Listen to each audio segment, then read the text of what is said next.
Con respecto a la ley del impuesto sobre la renta, señor senador.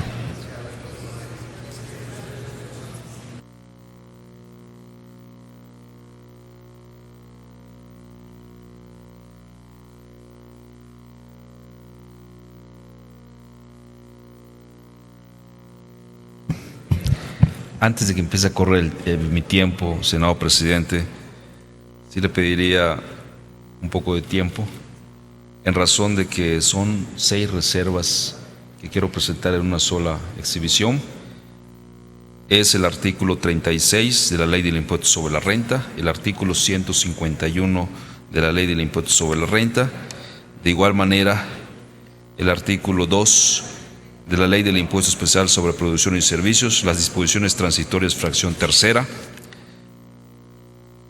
el artículo 82 y 81 del Código Fiscal de la Federación. Proceda, señor senador.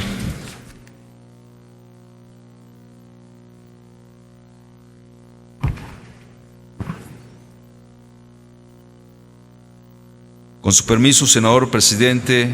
don Roberto Gil Suárez, senador por el Estado Libre y Soberano de Chiapas. Artículo 36 de la Ley del Impuesto sobre la Renta. La minuta proyecto de decreto por el que se reforman, adicionan y derogan diversas disposiciones de la Ley del Impuesto sobre la Renta, que aprobó nuestra colegisladora, la Cámara de Diputados, establece un límite a la deducción en automóviles de 175,000 pesos. No obstante, resulta necesario impulsar una deducibilidad de hasta 300,000 pesos respecto de la inversión en automóviles, ya que este monto corresponde a la actualización de la cantidad original de esta deducción, que en 2007 se redujo a 175,000 pesos y que en 2013 nuevamente fue disminuida para llegar hasta su mínimo histórico de 130,000 pesos. Se trata de un beneficio, escúchenlo bien, señores y señoras senadoras, se trata de un beneficio para la formalidad de este país, porque representa un incentivo para las empresas y para las personas con actividad profesional independiente. Asimismo,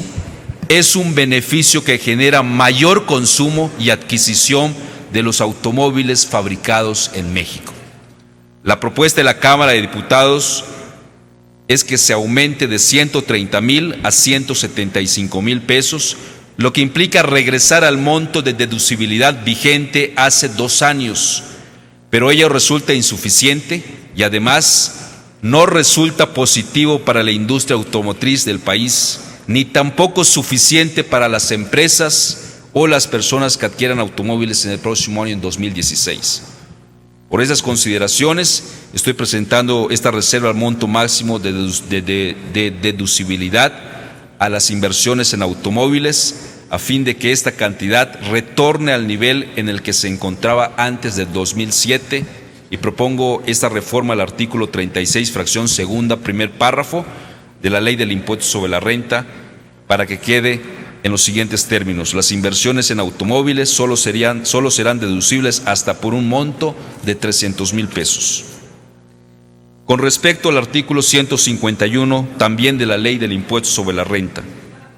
las deducciones personales que ahí se consignan y que esencialmente permiten disminuir del pago del impuesto sobre la renta los gastos médicos y funerarios, los intereses hipotecarios, el transporte escolar, las aportaciones complementarias para el retiro, las primas de seguro de gastos médicos y ciertos donativos, no podrán exceder de la cantidad que resulte menor entre 5 salarios mínimos elevados al año y el 10% del total de los ingresos del contribuyente. Es decir, que tratándose de deducciones personales, solo se podrán deducir hasta poco más de 125,000 pesos, que es a lo que aproximadamente equivalen 5 salarios mínimos anuales o el 10% de los ingresos totales del contribuyente, lo que resulte menor. El dictamen aprobado por la Cámara de Diputados aumenta parcialmente este límite al pasar de 4 salarios mínimos elevados al año a 5 salarios, dejando intocado el límite de 10% del ingreso anual del contribuyente. Por su parte, las Comisiones Unidas de Hacienda y Estudio Legislativo Segunda de esta Cámara de Senadores acordaron aumentar el porcentaje señalado del 10 al 15%. Esta propuesta es correcta, pero insuficiente. Si bien, a primera vista, el aumento de 4 a 5 salarios mínimos elevados al año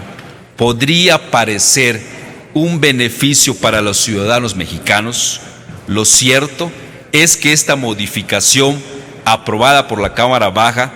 no solo no disminuye el efecto regresivo que ya de por sí trae implícito este artículo, sino que peor aún lo aumenta, y a continuación voy a explicar por qué. De acuerdo con la doctrina fiscal, las deducciones personales se establecen en la ley con objeto de beneficiar a la clase media, que es la inmensa mayoría en México. Esto porque las clases altas proporcionalmente no suelen destinar cantidades importantes para cubrir los gastos personales que la ley permite deducir, y las clases más bajas no erogan este tipo de gastos ni tampoco suelen presentar declaración anual. En cualquier caso, la intención es que este tipo de medidas fiscales beneficien a las clases medias de manera proporcional y equitativa a sus ingresos. Ahora bien, a diferencia de una contribución progresiva, se dice que un impuesto es regresivo cuando grava más a los que menos tienen y menos a los que más tienen. Si se analiza el efecto del último párrafo del artículo 151 de la Ley del Impuesto sobre la Renta, se advertirá con nitidez que es regresivo, pues tiene un efecto impositivo mayor respecto de los que tienen menos ingresos y, por el contrario, permite una deducción mayor, es decir, pagar menos impuestos respecto de los que ganan más. Me permito citar aquí un ejemplo clarísimo que me dio un ciudadano bien informado. Una persona que gana 200,000 pesos al año, esto es unos 16,000 pesos mensuales. Con el nuevo artículo 151 va a seguir deduciendo únicamente 20,000 pesos al año. En cambio, alguien de altos ingresos que gane unos 150,000 pesos al mes, ahora va a poder deducir hasta 125,000 pesos al año por concepto de sus deducciones personales autorizadas. Esto suele suceder porque quien tiene un ingreso anual alto, en realidad no alcanza a estar topado por el 10% de sus ingresos o por el 15%, de acuerdo con las Comisiones Unidas de Hacienda y de Estudios Legislativos del Senado, sino que solo le afecta el límite del salario mínimo anualizado, que la minuta que aquí se comenta propone aumentar de 4 a 5 salarios mínimos. Otro ejemplo, una persona asalariada que gana 30,000 pesos mensuales, que su trabajo no le permite ir a dejar a sus hijos a la escuela y se esfuerza por pagar el transporte escolar, que cubre un seguro de gastos médicos para su familia y que mes con mes paga una hipoteca, aún con la modificación al artículo 151, solo va a poder deducir 36,000 pesos al año, es decir, lo mismo que durante 2015, aunque gaste mucho más que eso en medicinas, transporte escolar, intereses hipotecarios y seguros. En cambio, una persona con un sueldo de 120,000 pesos y que durante 2015 pudo deducir más o menos 100,000 pesos al año, equivalentes a 4 salarios mínimos elevados al año, con la modificación que propone la Cámara de Diputados, ahora va a poder deducir más de 125,000 pesos, esto es, al menos 25,000 pesos más que en 2015. La propuesta entonces es que si se aumenta el límite de las deducciones personales permitidas en términos del artículo 151 de la Ley del Impuesto sobre la Renta, para que ello no se haga aumentando el tope de 4 a 5 salarios mínimos anuales, sino el porcentaje de 15 a 20%, con lo cual se beneficiará directamente a los que tienen ingresos menores. En ese sentido, la propuesta de las Comisiones Unidas de Hacienda y Estudios Legislativos Segunda del Senado de aumentar el porcentaje referido del 10 al 15% es correcta, pero todavía es insuficiente. Por esas consideraciones estoy presentando esta reserva al incremento al límite máximo de deducibilidad de las deducciones personales, a fin de que aumente el porcentaje al 20% y no las veces de salario mínimo anualizado, y propongo una reforma al último párrafo del artículo 151 de la Ley del Impuesto sobre la Renta. Eso es en cuanto a la Ley del Impuesto sobre la Renta.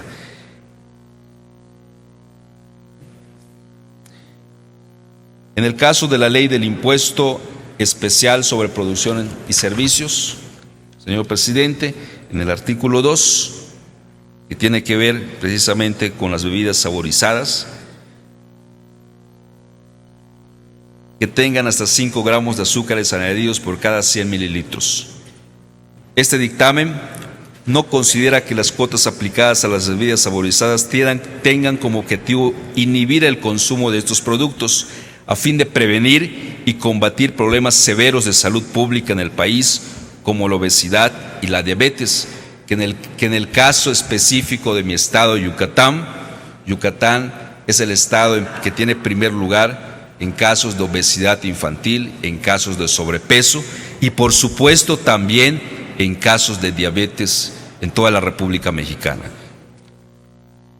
De acuerdo con la Organización Mundial de la Salud, el consumo de bebidas azucaradas es la principal causa de numerosas enfermedades como la caries, sobrepeso, obesidad. Según el organismo, la obesidad forma parte del alza de las enfermedades no transmisibles que representan los nuevos retos sanitarios a nivel mundial. En 2014, 39% de las personas adultas de 18 o más años tenían sobrepeso y de ellas 13% eran obesas. Esto equivale a más de 1.900 millones de adultos de 18 o más años con sobrepeso y a más de 600 millones con obesidad en el mundo. Entre la población infantil, los datos son todavía más alarmantes. Según el mismo organismo, en 2013, más de 42 millones de niños menores de 5 años en el mundo tenían sobrepeso. Se estima que los niños obesos y con sobrepeso corren el riesgo de seguir siendo obesos en la edad adulta y por ello tienen más probabilidades de padecer diabetes y enfermedades cardiovasculares. Además, las investigaciones del organismo internacional ponen en evidencia que los niños con los niveles más altos de consumo de bebidas azucaradas tienen más probabilidades de padecer sobrepeso y obesidad que aquellos con un bajo nivel de consumo de este tipo de bebidas. En México, la dimensión de estos padecimientos se pueden deducir a partir de los datos ofrecidos por la propia Secretaría de Salud Federal. En 2012, la institución ubicó en 26 millones a la población adulta que presentaba sobrepeso y en 22 millones a los que presentaban obesidad. En este contexto, la Organización Mundial de la Salud recuerda que varios países, entre ellos el nuestro, han acordado como objetivo sanitario mundial garantizar una vida sana y promover el bienestar en todas las edades. Por tanto,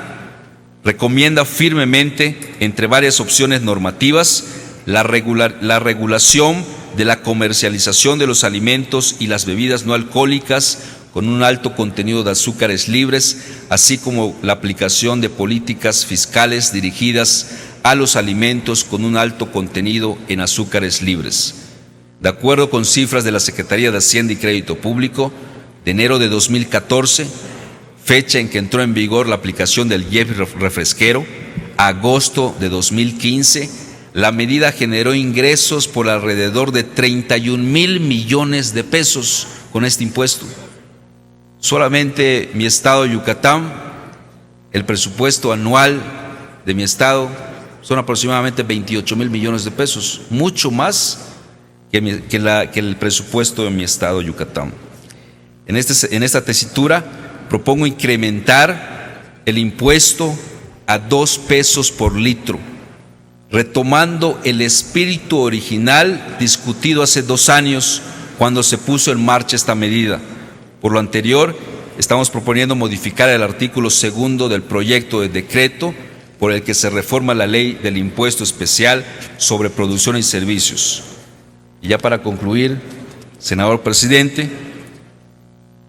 en el tema del precio de la gasolina, del IEPS también. El dictamen con proyecto de decreto por el que se expide la ley del impuesto especial sobre producción y servicios prevé adicionar el valor máximo y mínimo de la banda de gasolina y diésel. Sin embargo, a pesar de fijar los parámetros de la banda, nada garantiza que el precio de estos combustibles no vaya a subir. Por tanto, propongo una reforma para mantener controlado el precio de la gasolina al consumidor final. El dictamen no considera que la política de deslizamiento de los precios de los petrolíferos, entre ellos la gasolina, incide negativamente en el poder de compra de los ciudadanos, devastando el poder adquisitivo de los salarios de los ciudadanos mexicanos, tomando en consideración que México se encuentra entre los primeros 5 países productores de petróleo, así como el compromiso que el titular del Ejecutivo asumió para disminuir el precio de la gasolina, compromiso que en el año 2015 no se cumplió. Además, hay que notar que el precio del litro de gasolina en Estados Unidos sigue siendo menor al actual en México, lo que resta competitividad a nuestro país, sobre todo en la frontera norte, ya que dicha tarifa pone en desventaja a los trabajadores mexicanos porque se están quedando sin la posibilidad de competir y además enfrentan altas tasas de impuesto por el precio de los combustibles, lo cual provoca fuga de consumidores mexicanos a las gasolineras del otro lado de la frontera. Por lo anteriormente expuesto, estoy proponiendo una modificación al artículo 5, fracción 3, párrafo último de las disposiciones transitorias del proyecto de decreto de la ley del impuesto especial sobre producción y servicios que presentan las Comisiones Unidas de Hacienda y Crédito Público y de Estudios Legislativos segunda. Señor presidente, con esto concluyo las reservas que he presentado en la miscelánea fiscal. Y concluyo diciéndoles a ustedes, senadoras y senadores de la República, que representan el Pacto Nacional, que representan a sus entidades federativas, piensen muy bien a la hora de votar. Recuerden que estamos aquí por mandato de los ciudadanos de nuestros estados. Y piensen también con madurez, con responsabilidad, el voto de cada uno de ustedes. Tenemos que legislar a favor de los mexicanos. Tenemos que legislar a favor del bienestar de los mexicanos y, por supuesto, en el caso de un servidor de mi estado, por supuesto, de los yucatecos. Por su atención, muchas gracias.